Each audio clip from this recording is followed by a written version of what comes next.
Numbers अब आपके सामने आ रहे हैं, किसको कितने वोट, तो ये नंबर्स आ चुके हैं हरियाणा की 90 सीटों पर। आपको बता दें वोट परसेंटेज के मुताबिक अगर हम देखें तो भारतीय जनता पार्टी 37 पर अटक रही है, कांग्रेस पार्टी 44 पर पहुंच रही है।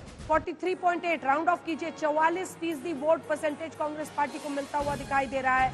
वहीं 19% अन्य को। अगर पिछली बार के मुकाबले आप देखेंगे तो जो स्विंग है वो सीधा 15.7% जाता हुआ दिखाई दे रहा है कांग्रेस पार्टी के पक्ष में। ये एक बहुत बड़ा स्विंग है, लगभग 15-16% के आसपास का स्विंग है कांग्रेस पार्टी के पक्ष में। और वहीं बीजेपी जो कि पिछली बार 36 पे थी, वो इस बार 37 पर पहुंचती हुई दिखाई दे रही है, तो 0.7 में उनको भी इजाफा हुआ है। लेकिन कांग्रेस पार्टी के लिए एक बहुत बड़ा स्विंग है। कांग्रेस पार्टी लगभग 16% वोट गेन कर रही है और ये साफ इशारा कर रहा है कि ये चुनाव कांग्रेस पार्टी अपने पक्ष में करती हुई दिखाई दे रही है। अब जल्दी से हम सीटों पर आ जाते हैं और सीटों को आपके सामने रखने की घड़ी आ गई है। ये अब सीट जब हम आपके सामने, पिछली बार 31 सीटें थी कांग्रेस पार्टी के, वो 50 से 58 पर पहुंच गए हैं। और वहीं भारतीय जनता पार्टी जिसकी सीटें थी 40 पिछली बार, वो 20 से 28 पर सिमट गई हैं, अन्य को 10 से 14। तो कुल मिलाकर बहुत बड़ा गेन ये कांग्रेस पार्टी के लिए।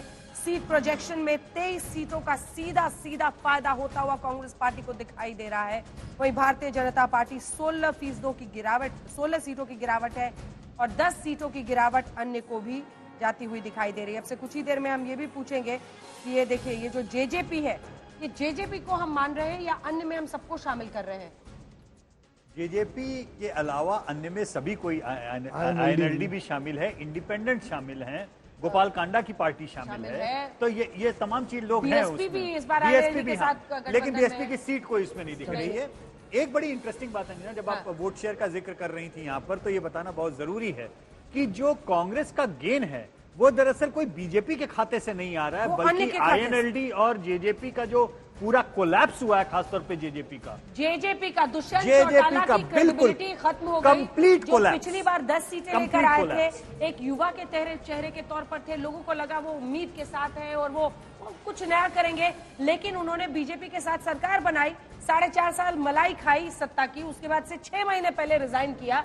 तो जनता हरियाणा की बहुत स्मार्ट है और उन्होंने इसको समझ लिया, भाप लिया और वो वोट परसेंटेज पूरा उधर चला गया है। बिल्कुल। और उनको दरअसल जनादेश पिछली बार बीजेपी के विरोध में मिला था। 0.7 का गेन है जी। तो इसका मतलब बहुत साफ है कि बीजेपी का, जैसे दिल्ली में एक 36% का एक वोट बैंक है, चाहे सीट कितनी भी आए, वो एक उसी तरीके से हरियाणा में अब वहां की पॉलिटिक्स में non Jat political vote bank का एक 36-37% एक ब्लॉक बीजेपी का वो हो गया है। लेकिन जब तक उसमें जाट मतदाताओं का एडिशन नहीं होगा, तब तक बीजेपी विनिंग कॉम्बिनेशन में तब नहीं आएगी। Only reason that BJP winning combination में आ सकती है ना, वो जबकि जाट मतदाताओं का बिखराव हो जाए। और इस बार वो बिखराव नहीं हुआ है। 22 से 25% जाट मतदाता है हरियाणा में, इसीलिए ये जो बात कह रहे हैं बहुत मायने रखता है। वहीं पर सोचिए 20% दलित वोट है, वो 20% किधर गए? ये बड़ी खबर इस वक्त के, मैं आपको बता दें, सी वोटर के एग्जिट पोल के मुताबिक हरियाणा में 20 से 28 सीटों पर सिमट रही है भारतीय जनता पार्टी, जिसकी पिछली बार 40 सीटें आई थी, लेकिन वोट परसेंटेज में गिरावट नहीं है उनके। तो वहीं कांग्रेस पार्टी के लिए बहुत बड़ा गेन है, न सिर्फ 16% का वोट शेयर में गेन है, बल्कि वो लगभग 23 सीटों के बढ़त के साथ स्पष्ट जनादेश में बना रहे हैं अपनी सरकार।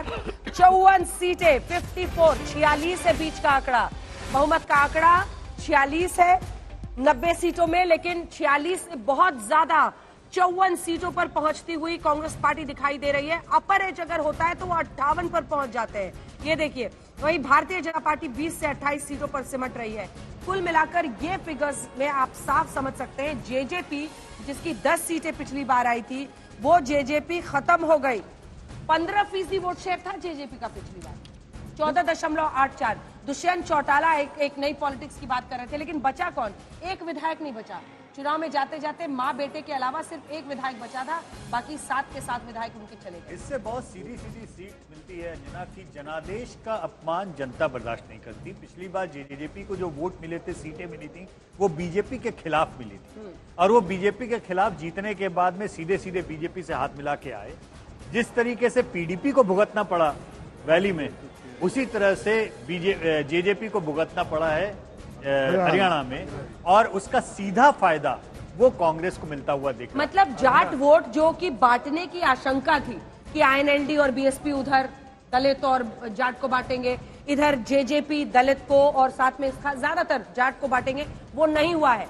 जाट वोट बैंक एक मुश्त मुझे लगता है, क्योंकि अगर जाट वर्सेस नॉन जाट की पॉलिटिक्स बीजेपी करती है, जाट वोट एक मुश्त पूरा कांग्रेस पार्टी की तरफ गया है और इसीलिए सफाया होता हुआ दिखाई दे रहा है जेजेपी का।